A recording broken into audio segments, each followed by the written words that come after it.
నమస్తే, welcome to ఏఐటీవీ.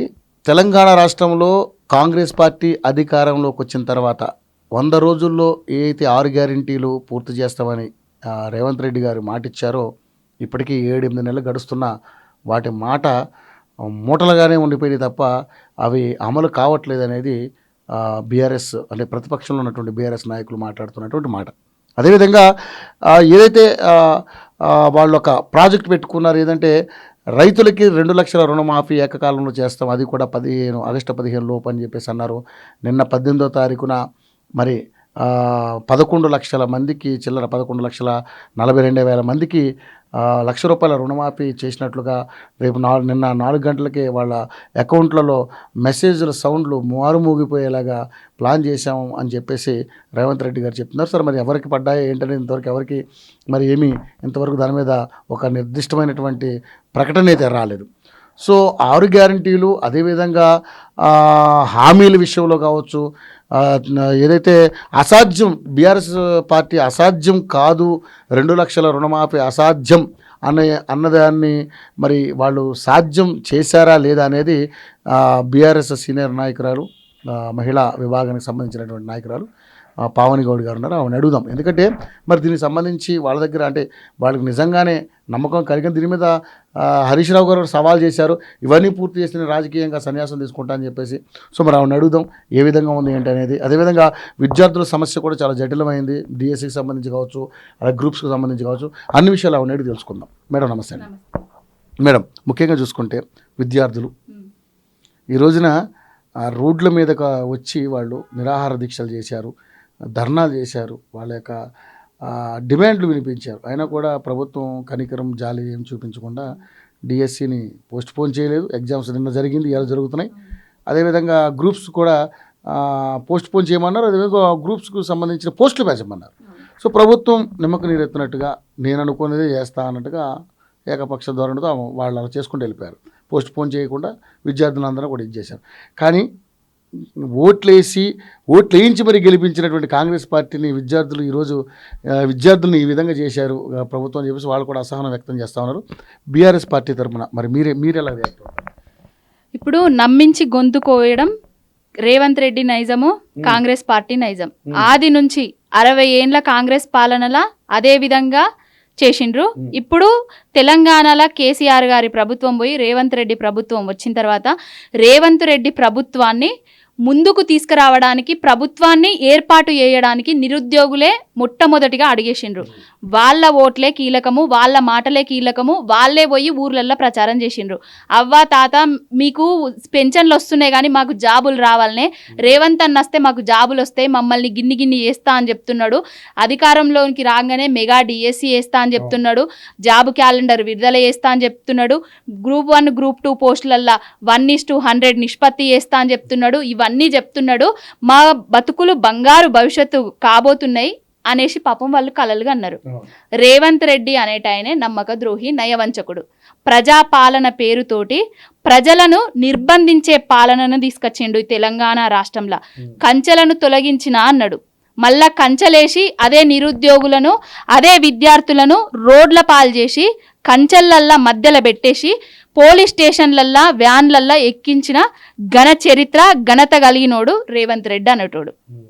ఇప్పుడు వాళ్ళ మాయ మాటలు నమ్మిండ్రు, కాంగ్రెస్ వాళ్ళ మాయ మాటలు నిండా ముంచిండ్రు. నిరుద్యోగులను నిండా ముంచిండ్రు, ఇప్పుడు గ్రూప్ 1 గ్రూప్ 2 విద్యార్థులను నిండా ముంచిండ్రు, మహిళలను నిండా ముంచిండ్రు, రైతులను నిండా ముంచిండ్రు, తెలంగాణ రాష్ట్రాన్ని కూడా నిండా ముంచబోతున్నారు. అంతే. ఇంకా రైతులు నిండా ముంచారని అంటున్నారు, విద్యార్థులు నిండా ముంచారని అంటున్నారు. విద్యార్థులకి మేము మంచి బాటలు వేస్తున్నాం, మంచి భవిష్యత్తు ఇవ్వబోతున్నాం, విద్యార్థుల పక్షపాతి మా ప్రభుత్వం అంటున్నారు, అలాగే రైతుల పక్షపాతి మా ప్రభుత్వం అంటున్నారు. ఇప్పుడు నిన్న 11,42,000 మందికి రైతు రుణమాఫీ చేశారు. సో ఇలాంటి మంచి కార్యక్రమం జరుగుతున్నా కూడా ఎందుకు విమర్శిస్తూ ఉన్నారు మీరు? రవి గారు, విద్యార్థుల పక్షపాతి రేవంత్ రెడ్డి అని అన్నారు కదా. 10 ఏండ్ల కేసీఆర్ గారి పాలనల గురుకులాలల్లా పురుగులు పట్టిన అన్నము, ఎలుకలు తిన్న అన్నము, గురుకులాల్ల విద్యార్థుల చనిపోయింది ఎక్కడన్నా చూసినామా? రేవంత్ రెడ్డి విద్యార్థి పక్షపాతై ఇప్పుడు గురుకులాల విద్యార్థులు జార్చే విధంగా చేస్తున్నాడా? విద్యార్థులకు పురుగుల అన్నం పెట్టే విధంగా చేస్తున్నాడా? విద్యార్థులకు ఎలుకల అన్నం పెట్టే విధంగా చేస్తున్నాడా? నిరుద్యోగుల పక్షపాతి అన్నారు కదా, నిరుద్యోగులకు ఏమన్నా ఇప్పుడు డిఎస్సి పెంచి పోస్టులు వేసిండా, నిరుద్యోగుల పక్షపాతై నీ నస్తా డిసెంబర్ 9వ తారీఖు జాబ్ క్యాలెండర్ విడుదల చేస్తా అన్నాడు. జాబ్ క్యాలెండర్ విడుదల చేసిండా, డిసెంబర్ 9 వేయింది, జూలై వచ్చింది. జూలై వరకు కూడా అత్తా పత్తా లేదు. మెగా డిఎస్సి ఫస్ట్ క్యాబినెట్ లోనే వేస్తా అని చెప్పిండు. మెగా డిఎస్సి వేసింది లేదు.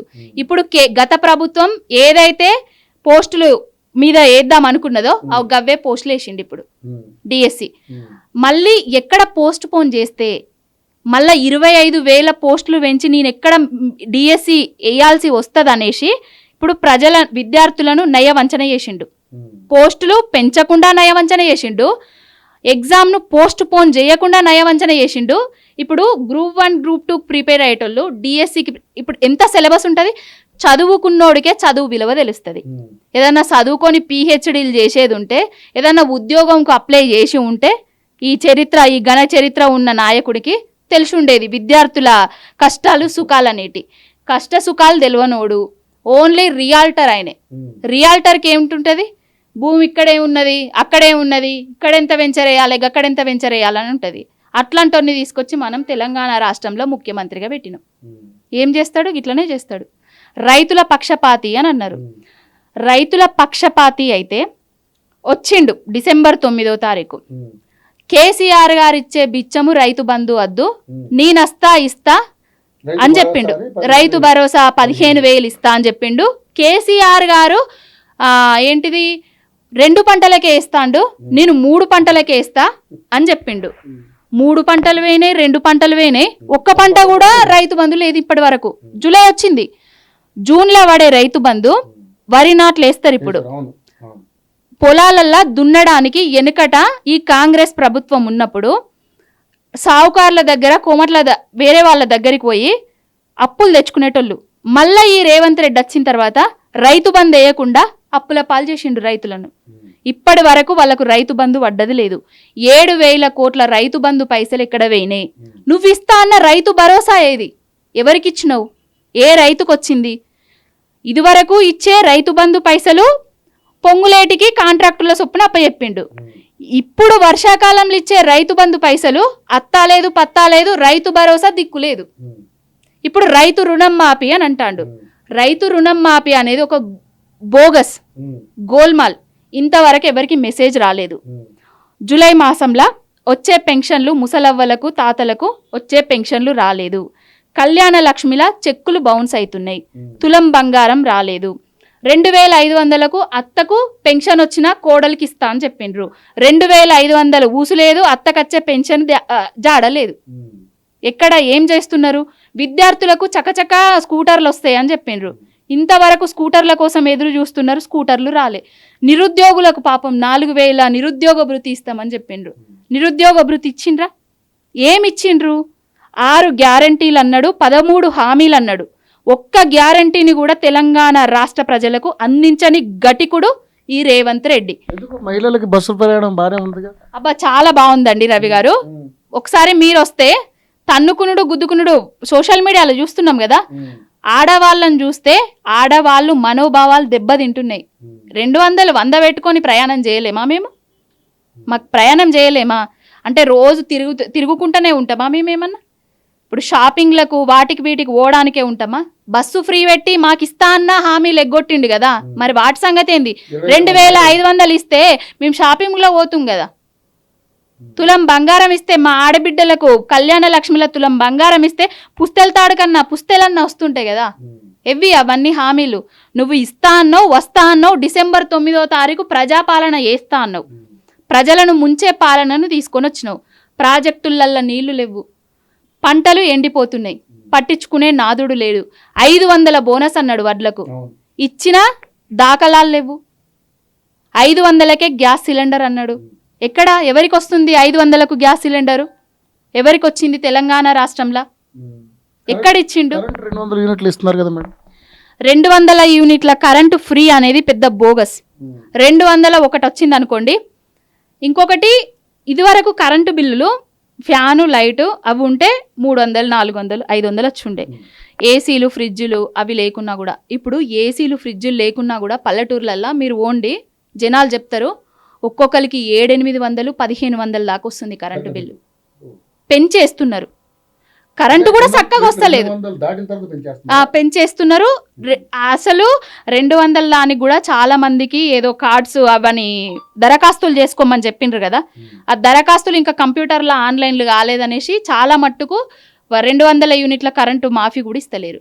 కట్టకపోతే రేవంత్ రెడ్డికి చెప్తాము, బట్టి విక్రమార్కకు చెప్తామంటే కూడా అధికారులు ఇళ్లలోకి పోయి కరెంటును కట్ చేస్తామని కట్టించుకుంటున్నారు.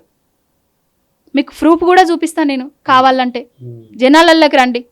ఏది ఇచ్చింది లేదు, ఏది చేసింది లేదు. ఇంకొకటి 2 లక్షల రుణం మాఫీ చేస్తున్నాం, హరీష్ అన్న గారిని రాజీనామా చేయాలనేసి నిన్న మొన్న నుంచి వెళ్ళి రాజకీయాలు చేసే సన్నాసులు సవటలు అంటున్నారు. హరీష్ అన్న అనేటోడు మాట తప్పడు, మడమ తిప్పడి నాయకుడు, ఓట మెరుగని నాయకుడు, సిద్దిపేటను తెలంగాణలో నెంబర్ 1గా నిలిపిన నాయకుడు. ఆయనే సవాల్ విసిరిండు, రాజీనామా చేస్తా, ఏకకాలంలో 2 లక్షల రుణమాఫీ చేసేది ఉంటే 6 గ్యారంటీలను 13 హామీలను నువ్వు అమలు చేసేది ఉంటే అనేసి. ఇప్పుడు 2 లక్షల రుణమాఫీ అయిపోయిందట, హరీష్ అన్న రాజీనామాకు చేయండి అనేసి వీళ్ళు పిలుపునిస్తున్నారు. ఏం చేసినావని, ఎవరికి రుణం మాపైంది, లక్షలోపు చేసినావా, ఏ బ్యాంక్ అకౌంట్లల్లో పడ్డాయి, ఎవరికి ఏ రైతుకు మెసేజ్ వచ్చింది, ఏం పాలాభిషేకాలు, ఏం పూలాభిషేకాలు, దేనికోసం ఈ పాలాభిషేకాలన్నీ, రైతులను నిండా ముంచినందుక. చూడండి ఎన్ని అంటే దేశంలో నెంబర్ 1 అన్నపూర్ణ రాష్ట్రంగా తెలంగాణ రాష్ట్రాన్ని కేసీఆర్ గారు తీసుకొచ్చిండు.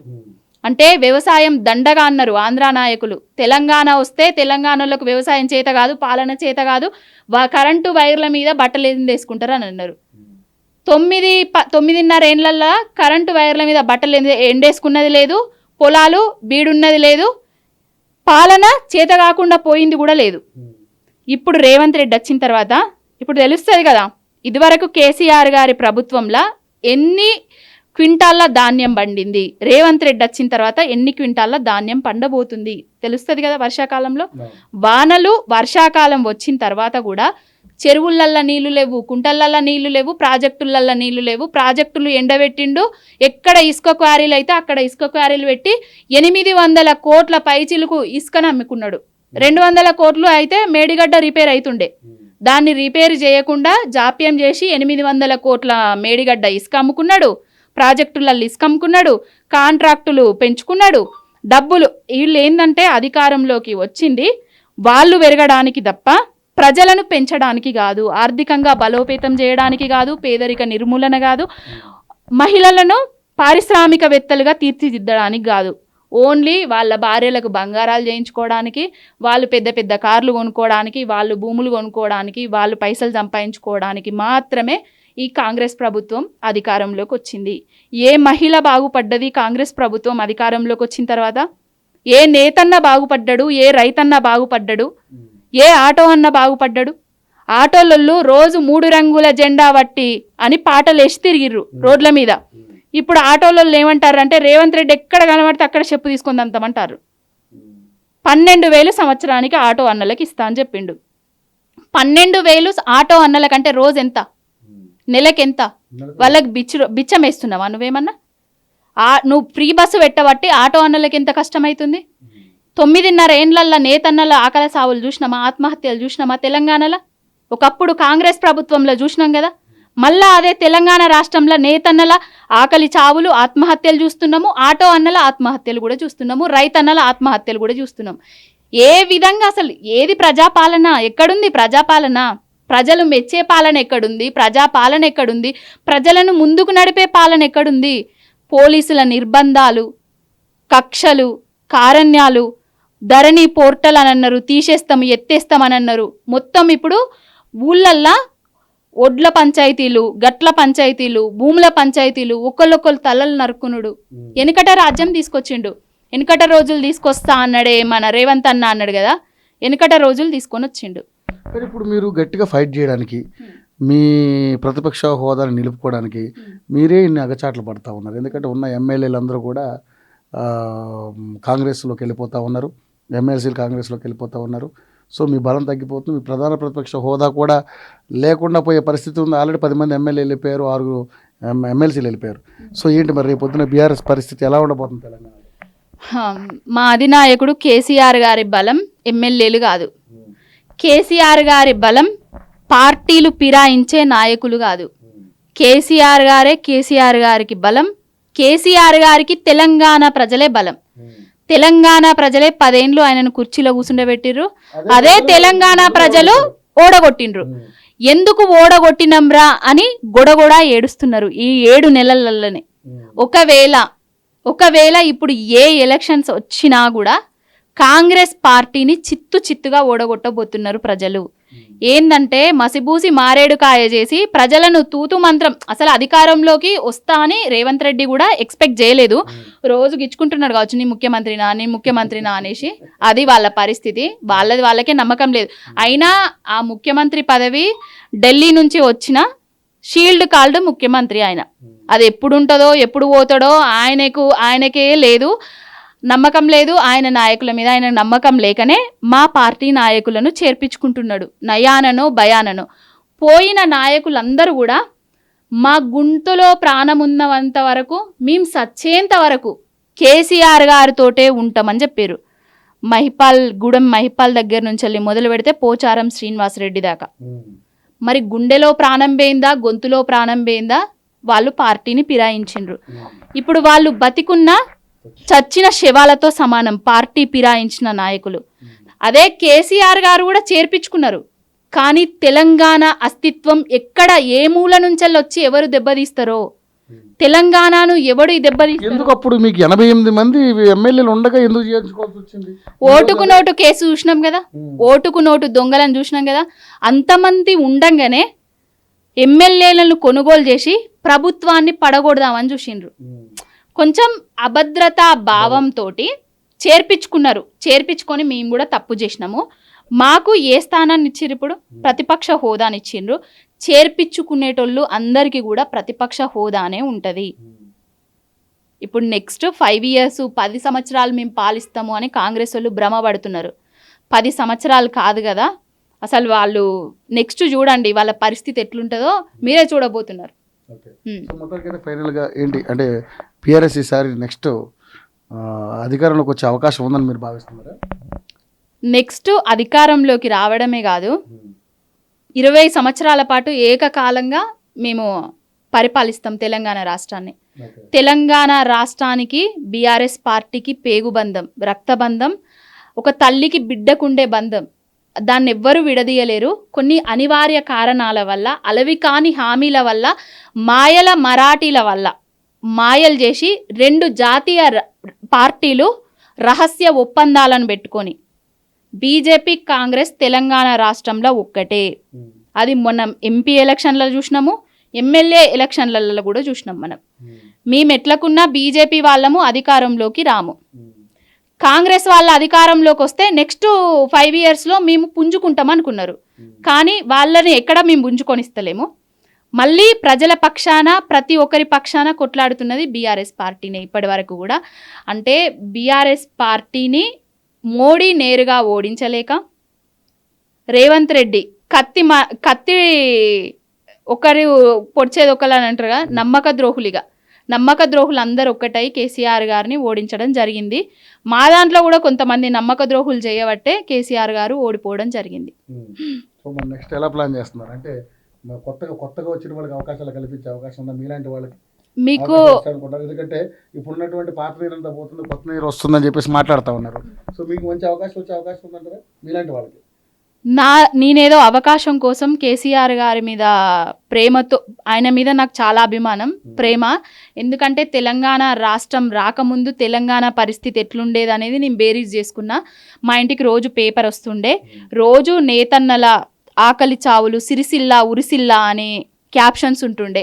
వాటికి నేను అట్రాక్ట్ అయ్యి మా నాన్నని అడిగితే, ఆయన ఉద్యమకారుడు, తెలంగాణ అప్పుడు టీఆర్ఎస్ పార్టీలోనే ఉండే, నియోజకవర్గ ప్రచార కార్యదర్శి ఉండే, తెలంగాణ రాష్ట్రం వస్తే ఇలాంటి ఆకలి చావులు ఉండయి, తెలంగాణ సిరిసిల్లాల ఒక విజన్ ఉన్న లీడర్ వస్తే ఇలాంటి ఆకలి చావులు పోతాయి బిడ్డ అని చెప్పిండు.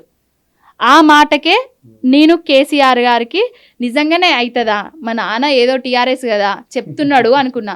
కానీ నిజమైంది. సిరిసిల్లాల ఒక గుంట కొనాలంటే, ఒకప్పుడు మా ఫ్రెండ్ను సిరిసిల్లాకి ఇస్తా అంటే వద్దు అనేసి, పెళ్ళి వద్దు అక్కడ రోజు చచ్చిపోతారు అనేసి వాళ్ళ అంటే అడ్డుపడ్డా. ఇప్పుడు సిరిసిల్ల అలా ఒక గుంట కొనాలంటే కూడా మనం సరిపోము ఇంకా. అంత డెవలప్ చేసిండు రామన్న. అంత డెవలప్ కేసీఆర్ గారి సారథ్యంలో జరిగింది. ఇంకొకటి, మా భూమి కెనాల్ కింద ఉంటుంది, 2 ఎకరాల పొలం ఉంటుంది. 9.5 ఏండ్ల పాలనలా ఒక్కరోజు కూడా మా భూమి పడావు పడ్డది లేదు. తెలంగాణ రాకముందు ఎప్పుడు ఒకరికి కౌలుకిచ్చేటోళ్ళము, ఒకరి బావి మీద ఆధారపడి ఉండేటోళ్ళము. ఇప్పుడు రేవంత్ రెడ్డి పాలన వచ్చిన తర్వాత కెనాల్లో నీళ్ళు వస్తలేవు. ఇప్పుడు మళ్ళా కౌలుకిద్దామన్నా కూడా మా పక్కన బావిలు ఉన్నోళ్ళవి కూడా బావులల్లో నీళ్లు లేవు. ఇప్పుడు మా పొలము పడావు పడ్డది.